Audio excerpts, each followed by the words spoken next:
India Pakistan പ്രശ്നം ദിനം പ്രതി വഷളായിക്കൊണ്ടിരിക്കുന്ന ഒരു സാഹചര്യമാണ് നിലവിലുള്ളത്. പഹൽഗാം ആക്രമണത്തിന്റെ പശ്ചാത്തലത്തിൽ ഇന്ത്യ എന്ത് നടപടി കൈക്കൊള്ളും എന്നുള്ളതാണ് ലോകരാഷ്ട്രങ്ങൾ ഉറ്റുനോക്കുന്നത്.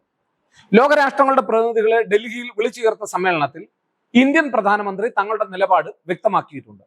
തീർച്ചയായും സൈനികമായ നടപടികൾ ഉണ്ടാകും എന്നുള്ളത് തന്നെയാണ് അദ്ദേഹം അവിടെ പറഞ്ഞതിന്റെ രത്ന ചുരുക്കം. എന്നാൽ എന്തുകൊണ്ട് അത് വൈകുന്നു എന്നുള്ളതാണ്. അതിനുള്ള കാരണം ഇതിനോടകം തന്നെ വ്യക്തമാക്കിയിട്ടുള്ളതാണ്. ഏറ്റവും പ്രധാനപ്പെട്ട കാരണമായി നമ്മൾ ചൂണ്ടിക്കാട്ടുന്നത് തീർച്ചയായും കൃത്യമായൊരു അവസരം കാത്തിരിക്കുക എന്നുള്ളത് മാത്രമല്ല, ലോകരാഷ്ട്രങ്ങളുടെ പരിപൂർണ പിന്തുണ ഉറപ്പുവരുത്തുക എന്നുള്ളതാണ്. ഒരു ഡസനിലധികം ലോക നേതാക്കന്മാരുടെ പിന്തുണ ഇതിനോടകം തന്നെ ഉറപ്പുവരുത്തുവാൻ ഇന്ത്യൻ പ്രധാനമന്ത്രി നരേന്ദ്രമോദിക്ക് കഴിഞ്ഞിട്ടുണ്ട്. മാത്രമല്ല, മറ്റു രാജ്യങ്ങളെ ഈ സംഭവവുമായി ബന്ധപ്പെട്ടുകൊണ്ട് അവരെ വിശ്വാസത്തിലെടുക്കുവാനുള്ള പരിശ്രമങ്ങൾ ഇന്ത്യ നടത്തിയിട്ടുണ്ട്. അപ്പോൾ ഈ ഒരു വഴിക്ക് ഇങ്ങനെയുള്ള കാര്യങ്ങൾ നീങ്ങുകയാണ്. മറുവശത്ത് പല നേതാക്കന്മാരുടെയും പ്രസ്താവനകൾ വരുന്നു, ഇന്ത്യക്ക് പരിപൂർണമായ പിന്തുണ നൽകിക്കൊണ്ടിട്ടുള്ള പ്രസ്താവനകൾ.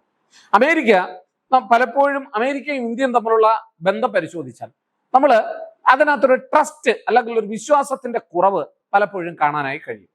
ഇപ്പോഴും നമ്മൾ പലപ്പോഴും ഇന്ത്യ അമേരിക്ക ബന്ധം വളരെ മെച്ചപ്പെട്ട നിലയിലാണ് എന്നൊക്കെ പറയുമെങ്കിലും അതൊക്കെ അമേരിക്കൻ താല്പര്യത്തെ കൂടി മുൻനിർത്തിക്കൊണ്ടുള്ളതാണ് എന്ന് നമ്മൾ മനസ്സിലാക്കണം. കാരണം ഇന്ത്യ അമേരിക്ക ബന്ധം, ഇന്ത്യക്ക് ഇന്ത്യയുടേതായിട്ടുള്ള നിലപാടുകളുണ്ട്.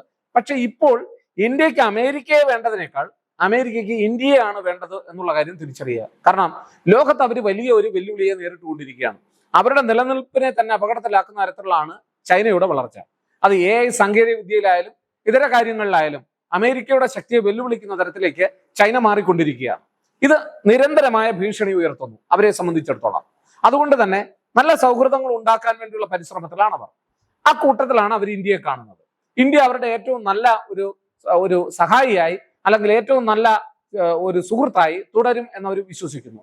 ഇതൊക്കെ പറയുമ്പോഴും ഇന്ത്യക്കും അമേരിക്കയ്ക്കും ഇടയിൽ ഒരു വിടവ് നിലനിൽക്കുന്നു എന്നുള്ളത് ശരിയായിട്ടുള്ള ഒരു കാര്യമാണ്.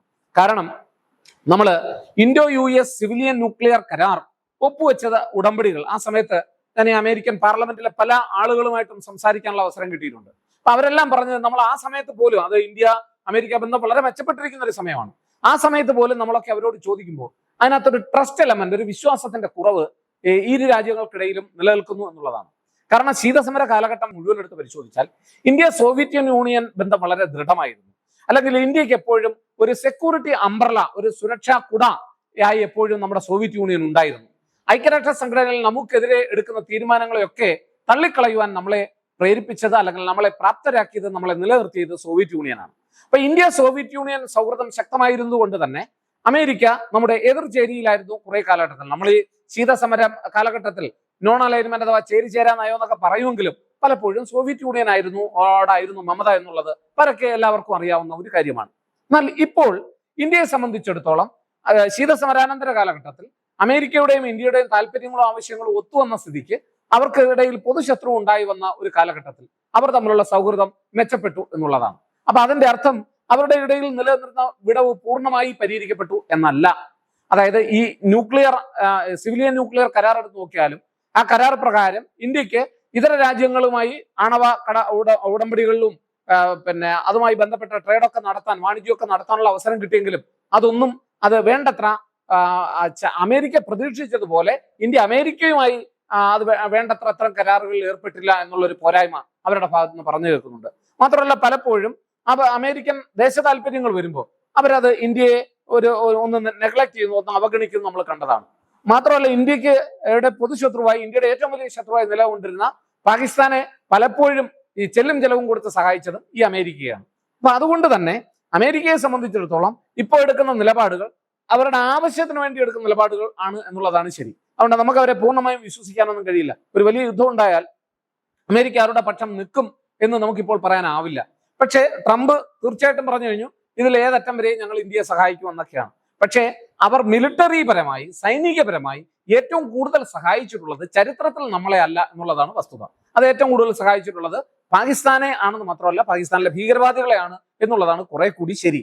അത് പഴയ ചരിത്രമാണെങ്കിൽ കൂടിയും നമ്മൾ അറിഞ്ഞിരിക്കുന്നത് നല്ലതാണ്.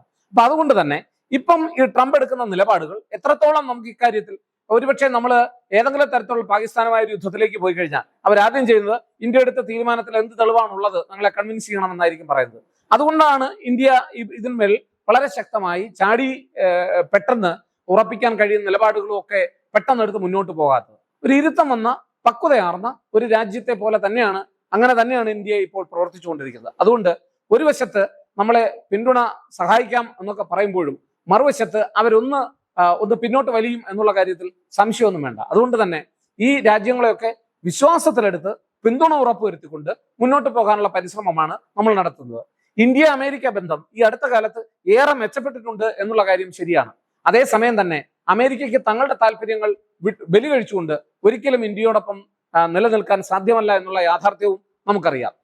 മാത്രമല്ല, ചൈന ഈ രംഗത്തേക്ക് വരികയാണെങ്കിൽ, അല്ലെങ്കിൽ ചൈനയുമായി പ്രത്യക്ഷമായി ഏതെങ്കിലും തരത്തിലുള്ള ഒരു ശത്രുതയ്ക്കോ ഒരു ഉടക്കിനോ അമേരിക്ക പോകുവാനുള്ള സാധ്യതയും കാണുന്നില്ല. കാരണം അത് അവരെ സംബന്ധിച്ചിടത്തോളം, രണ്ട് രാജ്യങ്ങളെ സംബന്ധിച്ചിടത്തോളം ആത്മഹത്യാപരവുമാണ്. ചുരുക്കി പറഞ്ഞാൽ, ഇന്ത്യ പാകിസ്ഥാൻ യുദ്ധങ്ങൾ ഉണ്ടാവുകയാണെങ്കിൽ, പ്രശ്നങ്ങൾ ഉണ്ടാവുകയാണെങ്കിൽ, ഏതെങ്കിലും തരത്തിൽ ചൈന അതിനകത്ത് ഡയറക്റ്റായി പ്രത്യക്ഷമായി ഇടപെട്ടാൽ അമേരിക്കയും അതുപോലെ ഇടപെടുമോ എന്നുള്ള ഒരു ചോദ്യമാണ് എല്ലാവരും ചോദിക്കുന്നത്. അതിന് സാധ്യതയില്ല എന്ന് തന്നെയാണ് എൻ്റെ ഉത്തരം.